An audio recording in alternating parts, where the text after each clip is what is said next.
started acting in a way that I think a lot of people do who graduate school and have zero connections. I hit up everything in Backstage and Craigslist for years, and that led to pretty much nothing, but I answered a voiceover ad for a Korean language company, and I booked it, and that one little job wound up snowballing into a much bigger project that they used me for that I literally voice acted in for years. So if you are Korean and you were trying to learn English sometime between about 2008 to 2012, there's a good chance you heard my voice as Ava teaching you English. So is it the most glamorous voiceover job? No, but it led to a lot more voiceover jobs. And it just shows in this industry, you just never know. One little job can turn into so much more. I love telling the story of how I was cast in Tangerine. So I met Sean Baker through his friend and frequent co-writer, Chris Burgosh. We were working a side hustle job together, and we were actually extras in Prince of Broadway. That was my first Sean Baker joint. So through that connection, Sean knew that I was good at improv, and he invited me to sit in on his auditions for his film Starlet and improv with the actresses that he was considering for the main roles. So through that, I wound up getting a small role in Starlet. And then once again, years later, once again, you just never know, he remembered the character that I improv'd as because she was sort of this like burnout mess. And he asked if I would be interested in Tangerine. So working with him is an actor's dream. He is so intense and he's so focused and he always knows exactly what he wants. At least he seems like he does. I'm pretty sure he does though. And the most important thing as an actor is you want to feel that faith in yourself, that he feels like you can bring it. And he does. He gives you that confidence. And if you're not bringing it, he knows how to get it out of you without shaking you up or making you feel like, I'm ruining everything. And let me tell you, like, working on Tangerine, that was like Tropic Thunder. There was no set. That was all, we were in the real world. So the fact that he maintained his cool, was still so focused and kind, like he's just a decent human being. So I hate when I hear like, oh, someone's a diva, but they can get away with it. No, you can't. Don't be a dick. Don't be a dick in the name of art. So that's why Sean's awesome, because he's so intense, but he's still super cool to work with. My scene in Anora was fun because just like my character, I got to walk in completely blind pretty much. Like I saw people a little bit beforehand, but they were filming another shot. So I was kind of in a different area of the building. So walking into that room and seeing all these very angry looking people, that was cool as an actor because it kind of helped you bring the tension a little bit. But what was important too is that my character really wouldn't care. She wants him to sign the papers and get out. She wants to go to lunch. That's why I kept thinking of my character, like, I just want to go to lunch. So, and plus she works in Vegas. This isn't the craziest thing she's ever seen. This isn't the craziest thing she's seen all week. So unfazed, a little uncomfortable. Can we just get on with it? That was my whole vibe. But the actors were great. I think everyone was really tired that day, I got the impression, because in between shots, everyone was super chill. There was no like, I'm famous, Russian actor. No, nothing. Attitude, zero. And Mikey Madison, let me tell you, she's such a sweetheart. She's so soft-spoken. So seeing her transform into this foul mouth, that was a lot of fun. She can throw a pen at me anytime. So the coats, first of all, I'm a vegetarian and I don't even wear leather. So I'm so glad I sold that line of, wait, is this real? So I'm so glad I sold that because I would never want that coat in real life. I took it like this.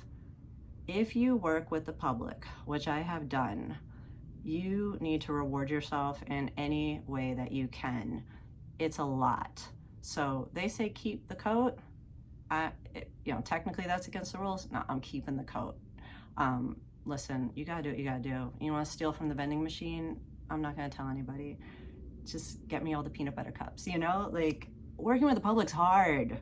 So just take a little joy where you can find it. My dream roles, let's see here. I would really love to die very gruesomely in a saw trap. I would like to be a really hideous unredeemable character. John Kramer just had enough of me, and boom, that's it. And my death is the stuff of legend. That would be cool. Also, I'm a huge Righteous Gemstones fan. I don't know if they're doing another season. I hope they are. I feel like they at least need to do like a very special Christmas episode or something. But I would really love to get into a fight with Judy Gemstone. I would.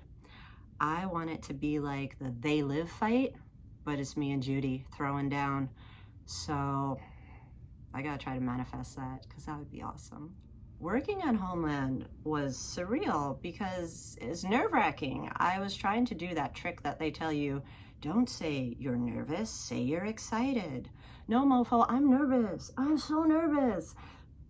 Because you're walking into season whatever, they all know each other, they have rhythms, they know what they're doing. You're brand new. Thankfully, everyone was cool, from the directors to the hair and makeup, to wardrobe, to Ms. Claire Danes, to Rupert Friend. I have been known to chit-chat aimlessly when I get nervous, so thank you for listening to me, guys. I was talking to Claire about the Gap, because I'd just been there and her little boy was there, and I'm like, oh, they have really cute sweaters. Like, she's what, isn't she like Marc Jacobs' muse? She's not going to the Gap, but I mean, I don't know, maybe she thought, I'm sure she thought it was fine, you know what, because she probably knew I was nervous. So yeah, and the other actors too in my episodes, because a few of us were new, so at lunchtime we would just kind of be like, it's really happening, it's really happening. So that was great. And you know, so some recurring actors who I'm friends with to this day. Claire Danes' bodyguard, you know who you are, so thanks for being a cool person, James. Yeah, Homeland was pretty incredible, but boy, I was nervous AF. I do have a lot of Pokemon stuff on my Instagram timeline. I have a lot of Pokemon stuff in this apartment. I have a lot of Pokemon apparel and stuffies. Thing is, I've actually never seen the show. Can you believe it? I wouldn't say I'm a faux Pokemon fan. I just love Pokemon Go. That's what got me into it. I actually got a new phone because my phone's battery was so bad by the time Pokemon Go came out. I had to upgrade. It forced me to upgrade because I'd so much rather buy like a bag than buy a new phone. If I could have the same phone forever, I would. But back to Pokemon. Yeah, so I was really into Pokemon Go. The only reason why I'm not now is because I got a dog, so every time I'm outside, I'm usually with him, and I gotta keep an eye on him and make sure he's not eating things off the ground, as he is wont to do. But yeah, Pokemon, who wouldn't want to imagine like a magical world around us with all these little creatures? It's like from beyond, just less blood. Oh, Warren the Ape, MTV's Warren the Ape, the show that nobody saw. Did anyone see that show? I love that show. It was so good. It was so funny. And if you know me in real life, you know I will trash talk quietly. I would never do it on camera, but I will trash talk stuff I've been in that I hate or I think was like just bad. And that would not be the case for Warren the Ape. I think what happened was, I think Jersey Shore was a big thing at that time. So MTV was pouring all the promotion into Jersey Shore and none for Warren. And listen, I get it. I love Jersey Shore. I mean, Sam, the other night at bed, Ron put his head between, if you know what I'm talking about, you get it. Yeah, I love Jersey Shore too, but damn, there was no promotion for Warren. So because I was on that show, not only did I get to work with Judy Greer, who I love, and she is a doll, and I just wanted to talk to her about Jawbreaker all day, but I had to keep it together and try not to fangirl out. She was lovely. It was a lot of fun working with the puppet, because I'm a huge sci-fi fan. I've never been able to do anything in sci-fi. And I always thought, how would that go when you're acting with something that's not really there? It turns out I love it. It's great. I loved working with a puppet. I don't know what that says about me, but there you are. And what else? I got to go to Vegas and go to the AVN Awards and the Exotica convention. And if you know what I'm talking about, shame on you. I got to meet Evan Stone because of Warren the Ape. And then years later, working on Starlet, we filmed at, not the Staples Center, what do they call it now? The Crypto Center? Used to be a Staples Center, but that's where we shot a big scene for the girls for their autograph signing. And Evan Stone was there again, my old friend from seeing him in Vegas during the War in the Ape filming. So there was Evan Stone again. And if you were like, who is Evan Stone? I will just say he was on an iconic South Park episode. So the one eyebrow challenge, yes, I tried. I was in the mirror like a Looney Tune, seeing if I could do it. And it turns out I absolutely can't, not even a little bit. So I'll just leave it to The Rock in the 90s. I failed the one eyebrow challenge. I'm so sorry. But I really enjoyed this. And thank you so much for having me. Thank you so much for asking.